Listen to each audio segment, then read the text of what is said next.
The Chargers will have a premium draft pick in 2024, and one of the players they have been linked to is the uber-productive tight end from Georgia, Brock Bowers, and after watching him, we both think he would look great in lightning bolts. You are Locked On Chargers, your daily podcast on the Los Angeles Chargers, part of the Locked On Podcast Network, your team every day.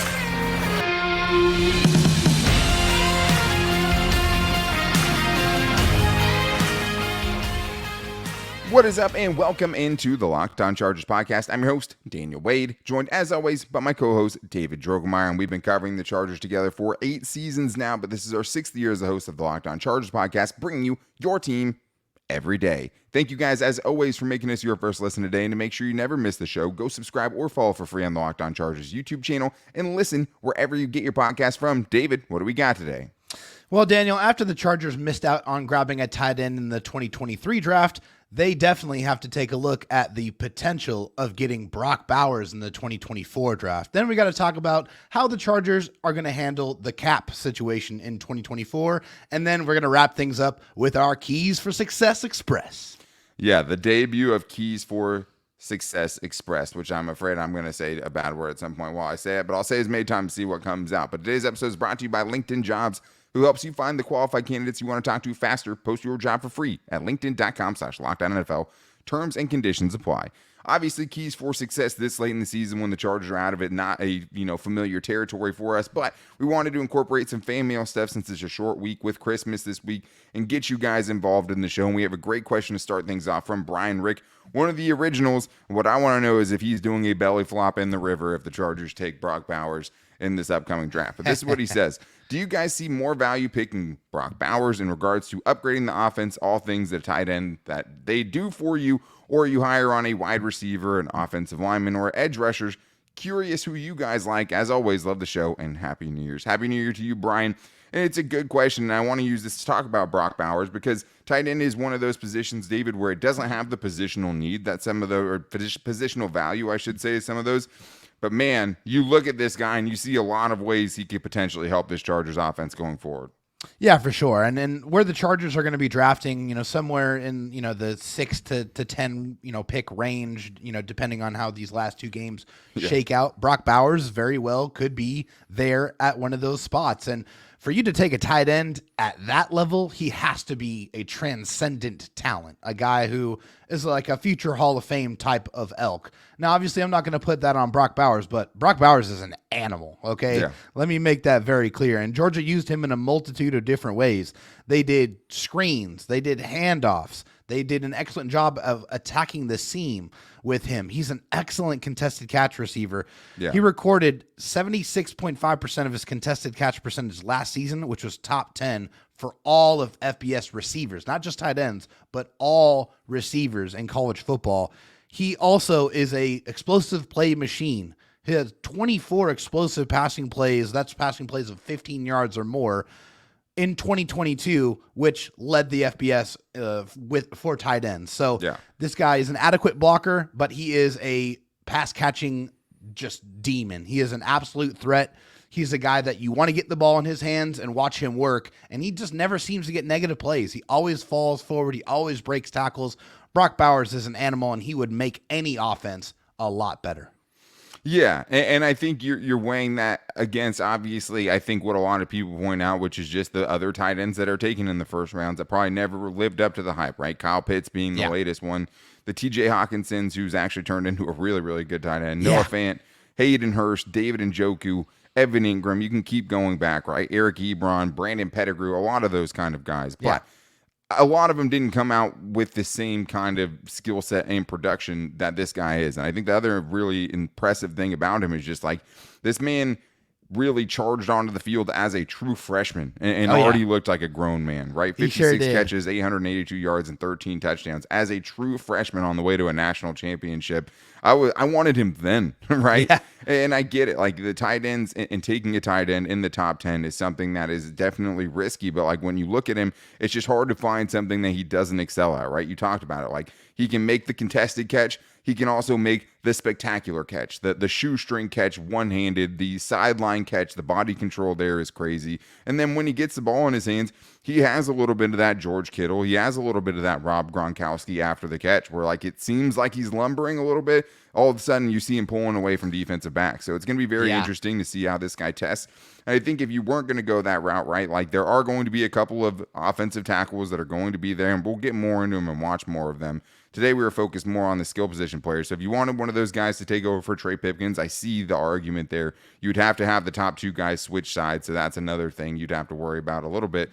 But I think getting a, true offensive weapon, somebody that takes your offense to the next level, I think has to be super interesting to you there. And for him, it's like not only he's not going to be a legitimate field stretcher in that sense, right? Like Malik Nabers, someone we'll talk about, he's not like a Marvin Harrison Jr. where, you're getting that positional value at wide receiver and also getting someone who's maybe a generational kind of talent.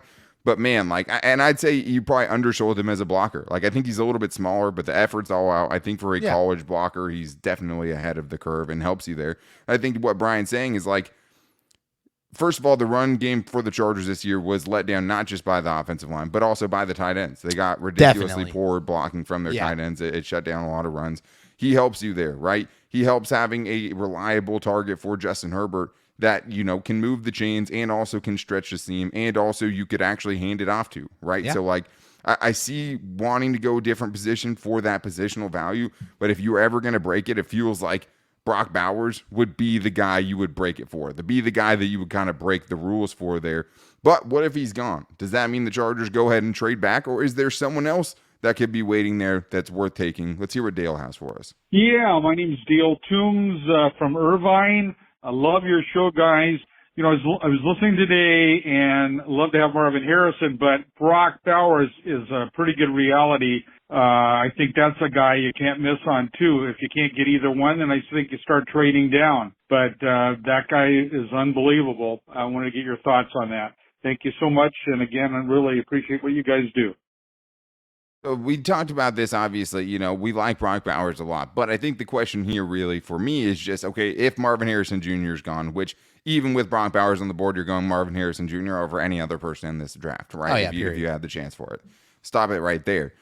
Is there anyone else that would stop you from trading back? And I think the number one name there would have to be Malik Nabers. It absolutely is Malik Nabers. And when I watched Malik Nabers, and I only watched a couple of games, so I haven't gotten full into the breakdown. And we will, right? Yeah. This guy is the real deal. He is a true effortless separator. It seems like he gets open every single time he runs a route. He's a big play machine, 14 touchdowns and 18 yards per reception.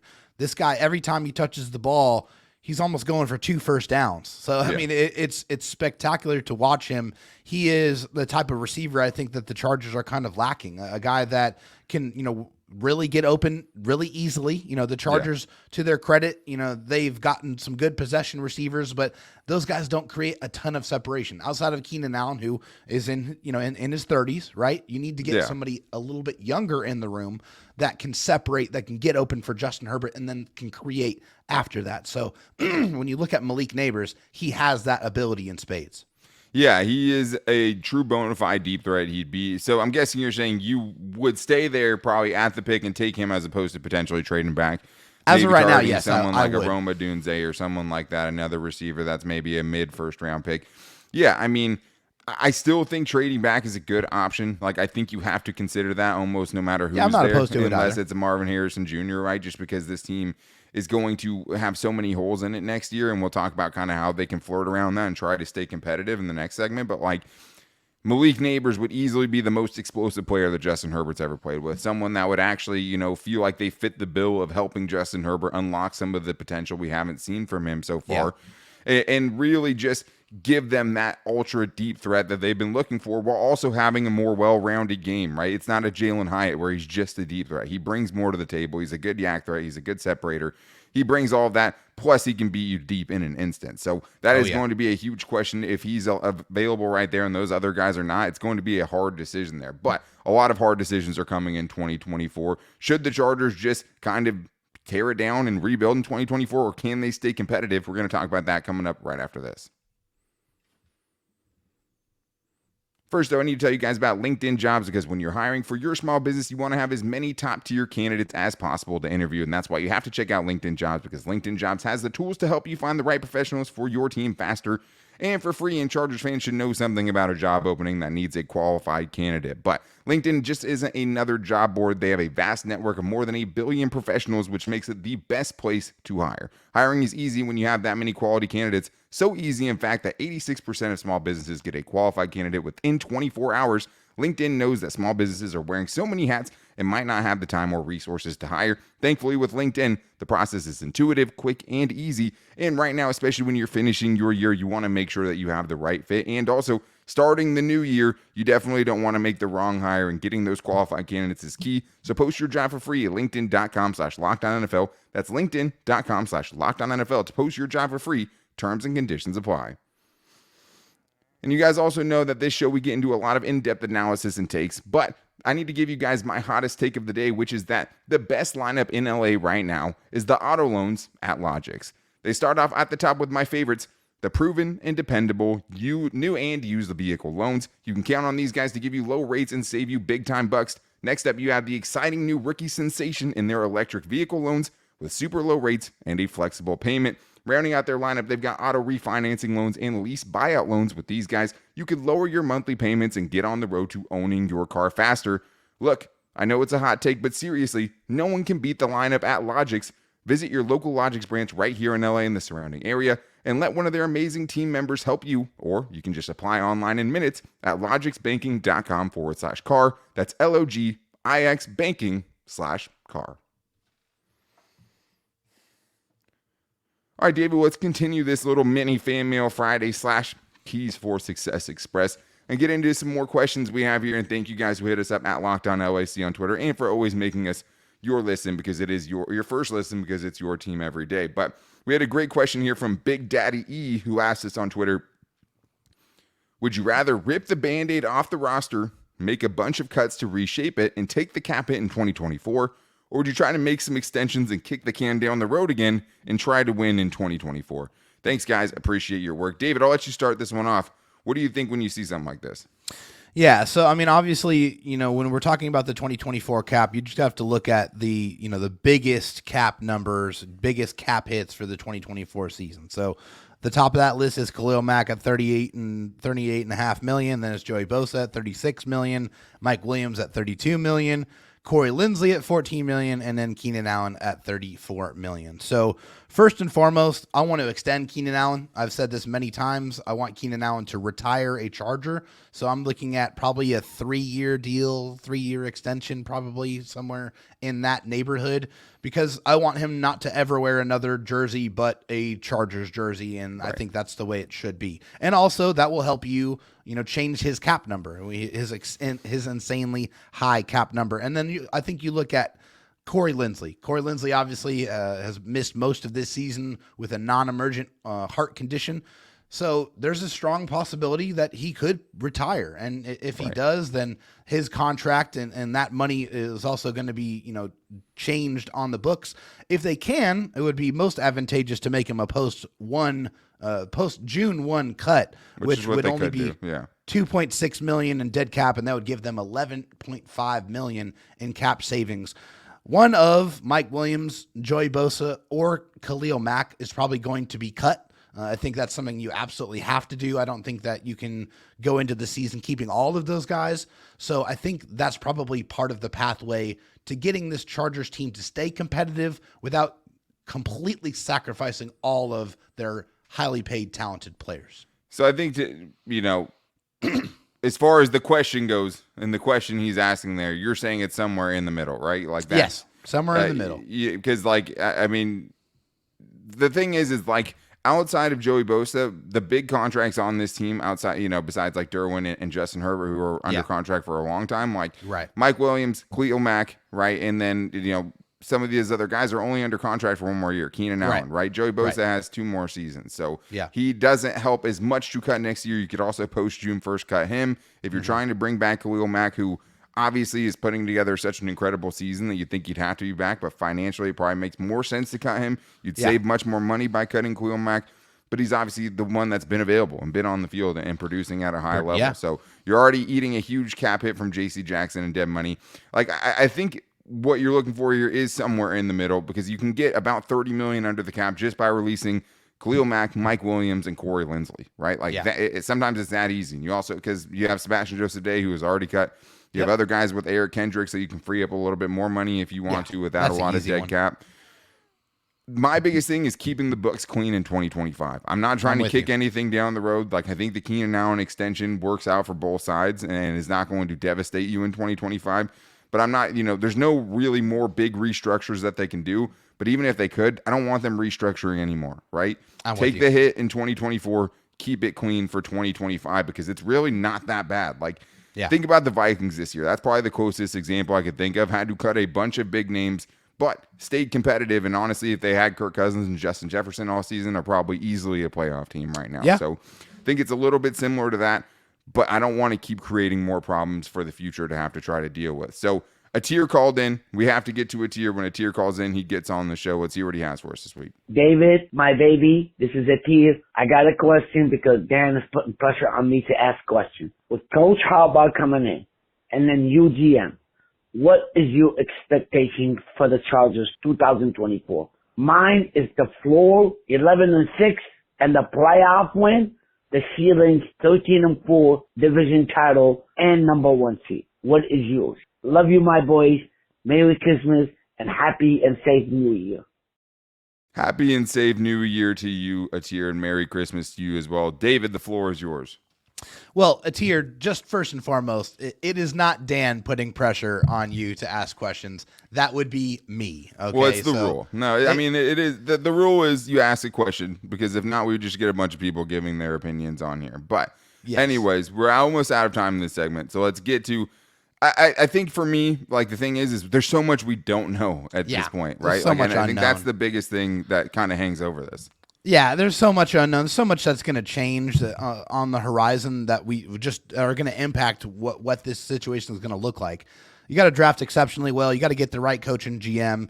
I think floor 9-8, ceiling 12-5 if it's Jim Harbaugh. But just there's so much that needs to happen, and so many things that are going to get in the way before I can really kind of give you an accurate answer on that. Yeah, doing the numbers is tough. Like, trying to guess, I'm not going to sit here and try to guess the exact record for them if they get Jim Harbaugh on this hypothetical. I like that Atir's already certain that it's going to happen, even as a Michigan fan. I really love that.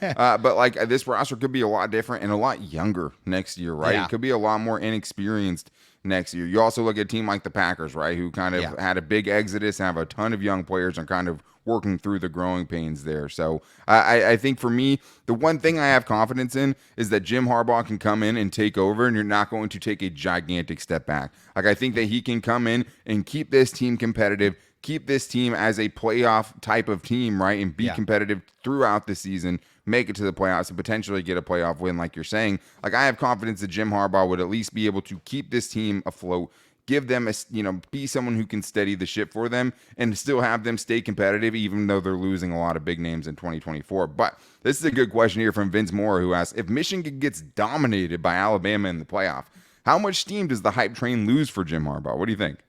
Not much, in my opinion. I mean, the playoffs are important, obviously, but you can't discount all the winning that it took to get to that position. And it wasn't just one season that we're talking about here. Jim Harbaugh has done this for the 6 or 7 seasons at Michigan. Three playoff appearances in a row. So right. So no, I can't put that much stock into one game. So even if they get dominated, it doesn't really turn it down that much for me. Yeah, I mean, I think it definitely loses a little bit of the shine, right? I mean, they lost to TCU last year, who went and got blown out by Georgia.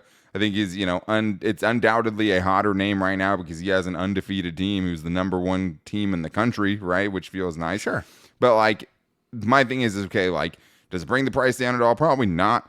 Would he feel like he has unfinished business at the collegiate ranks because he goes out in embarrassing fashion? Who knows? He's a big ego, right? We know that. Like he's a guy that is a program builder and someone that takes a lot of pride in what he does. And expects to win. To me, it doesn't. I mean, if anything, maybe hopefully that makes other teams less interested, but it would make me the same amount interested. But we do have to debut a brand new segment because, David, it's the Keys for Success Express, getting into our quickly, Chargers offensive and defensive keys against the Broncos, mostly focusing on young players and getting into our final game predictions. We're going to do that coming up right after this.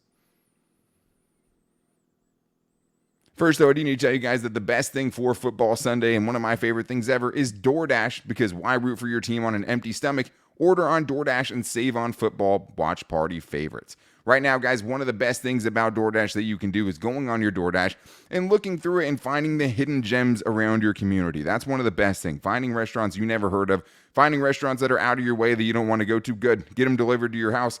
And the restaurant that we are locked on today is Palm Sugar Thai Food. If you're in the mood for Thai food, you have to check out Palm Sugar for their crab fried rice and their pad see ew. The great thing about Palm Sugar is that you get good portions and you also get to control the level of spiciness because that can get turned up in a hurry. So if you want to turn up the heat, you can do that. If you want to go a little bit more mild, you can do that too. And you can also save some money. So you can get 50% off up to a $10 value when you spend $15 or more on your first order. When you download the DoorDash app, enter the code LOCK23, subject to change, terms apply. But that's 50% off up to a $10 value when you spend $15 or more on your first order. When you download the DoorDash app, enter the code LOCK23, subject to change, terms apply. I also need to tell you guys that as the weather gets colder, the NFL offers stay hot with FanDuel, because right now new customers can get $150 in bonus bets with any winning $5 moneyline bet. That means you can go through FanDuel, look at the slate of all the football games, find the biggest favorite that you can find, and as long as that team wins and you have $5 on it, you get $150 in free bets. It's one of the great things about FanDuel is they always have great promotions going on all the time. You can go spreads, player props, over-unders, and so much more. And after the news that Russell Wilson got benched, FanDuel now has the Chargers as only a 3.5-point underdog going into Sunday's game in Denver. So if you think the Chargers could pull off the upset this week, you can get great odds. You can get that at plus 156. So do we think they're going to pull off the upset? Maybe. I mean, it's a lot more possible now, it feels like. And if you guys want to get in on that action, visit FanDuel.com/lockedon and kick off the NFL season. FanDuel, official partner of the NFL. It is time for the Keys for Success Express. I knew I was going to mess that up at some point. And also just going back to the whole Malik Nabers, I will call him Gabe Nabers at some point, undoubtedly. But I do want to tell you guys that Locked On has the first ever national sports 24/7 streaming channel live on YouTube. Locked On Sports Today is where you can get 24/7 coverage of the top sports stories of the day with local experts, plus the Locked On national shows across every single league like only Locked On can do. So go to Locked On Sports Today on YouTube and subscribe to the first ever national sports 24/7 streaming channel. Dave, let's get to our keys for success. Obviously, these things have changed a little bit as the season's gone on, as the games have started to mean a little bit less, and where winning is kind of, subsided as far as, winning actually being a good thing for the Chargers at this point. But now, David, this is looking like a much more winnable game with Russell Wilson getting benched. Let's start with the offensive keys for success. What are you kind of looking for overall in this game? When you're looking at this offense, knowing kind of the position the Chargers are in, what do you want to see? Well, I mean, with the top three receivers probably going to be out for this game, I think you got to start with Quentin Johnston. Is it finally the Quentin Johnston game? Yeah. There's nobody else. Alex Right. Erickson, just leave him inactive. Let's just leave it. So only they have to give Quentin Johnston 10 targets. I have that part too. That's what I want to see. I mean, just get the ball in his hands very quickly, though. That's what I want. I mean, handoffs, the wide receiver screens, the drags, those are the type of route. I mean, you saw it, right? Obviously, Quentin Johnston was offsides or not lined up properly, illegal formation on that one kind of handoff. Thanks a lot, Chiefs. Thanks a lot, Kadarius Toney. Everyone's getting called for offensive offsides now. Yeah, he kind of messed that up. But you saw it. You saw the explosiveness. You saw the ability with the ball in his hands. Those are the kind of touches that I want to see the Chargers manufacture, and they probably don't have a choice but to do so in this football game. Yeah, we saw them get a little bit more creative with him, and hopefully he can, recreate the magic he had the first time he played the Broncos. His best game, 3 catches for 91 yards, also had the 57-yard catch. So maybe give him a couple chances deep. Maybe give him a couple chances deep on contested catch situations where maybe he can show some growth there and show us that he can come down with some of those balls, right? So, like, Josh Palmer hasn't practiced with the concussion. Keenan Allen, if you're not going to practice the first 2 days of a game that you're already out of it for anyways, he should not play by any means. Like, he should not play. No. Mike Williams, obviously out already. He's the only one left, right? And I think the other thing offensively, kind of a low-key thing, just hoping for improvement in that interior offensive line, man. Like, Brendan Hymas, you know, he's still playing for maybe that backup center job, but I want to see some Jamari Sawyer and Zion Johnson. If I could see a couple of clean sheets from those guys going on down the stretch, I just feel like it would make me feel at least a little bit better that maybe with better tutelage, a better direction, a better anchor in the middle of them, that you can get something out of those guys, which I think would go a long ways going forward. But let's flip over to the defensive side here, Dave. When you're looking at this defense as a whole, keys for success, where are you going? Yeah, I mean, I think for me it starts with stopping the run with physicality, especially when you have a backup quarterback in Jarrett Stidham, who's going to be starting the next 2 games or the last 2 games of the season for the Broncos. And they were very physical last week, right? They played hard up front. They were physical last week, the Chargers were. Yeah, they definitely were. And with Kenneth Murray missing practice today with his shoulder injury, maybe, just maybe, it is Deion Henley time. Please, God, I would love to see Deion Henley. And, of course, more than likely it's not going to be him. It'll probably be Nick Niemann. I don't want to see Nick Niemann. Or Bong. But I definitely want to see Deion Henley out there on the field. If it's Bong, I'm going to lose my stuff. I mean, if Deion Henley is 5th in the depth chart of a team that's not going anywhere right now and he can't crack the lineup, like Nick Niemann, I think, has actually played okay in a handful of snaps this year. Yeah. You know, made a really big play on TJ Hawkinson in that Vikings game that led to the interception that sealed that game. Man, yeah, is this the week, right? Like, Quentin Johnson, like, who else do you have at this point? You kind of have to feature him, right? Yeah. For this defense, if Kenneth Murray's out after not practicing at all so far this week, what's the point in Kenneth Murray? He's not going to be here in 2024, right? Not at all. I understand you're trying to win games. Let me see what Deion Henley can do, because I think he brings some different things to the table that Kenneth Murray doesn't. Who's to say? I mean, obviously, they're going based on his practice, and they're saying to you, hey, based on the way he practices, Kenneth Murray's a better option. I'm not buying that. Let me see it. You know, I want to see it. And the thing is like, worst case scenario, you give this guy a couple of games under his belt for experience so he can kind of hit the ground running next year when you could be missing both of your starting linebackers. 1,000%. Could be leaving you. So it would be invaluable game time for Deion. And this one's going to go kind of away from what we've been doing. But for me, get Khalil Mack the sack record, man. Go get it for him. Let him set his personal record. 3 straight games without a sack, but like currently tied for his career high with sacks in 15. 2 sacks away from tying the franchise record with Sean Merriman and Leslie O'Neal, who each have 17. And he's been close a few times over the last couple of weeks. So try to scheme him up some opportunities so he can get the recognition that he deserves. And there should be a pause. There should be a chance to do it in this game because he's going up against a quarterback that's not anywhere near as mobile as Russell Wilson. Yeah, and Mike McGlinchey's been banged up the last couple of weeks too, right? Give him some chances against right tackle. Oh, yeah. We'll see. But David, the Chargers might mess around and actually win this game. That's one of the scary things going into it for me, right? Because I'm all about, hey, give me a chance at, a Brock Bowers or a Malik Nabers or someone like that.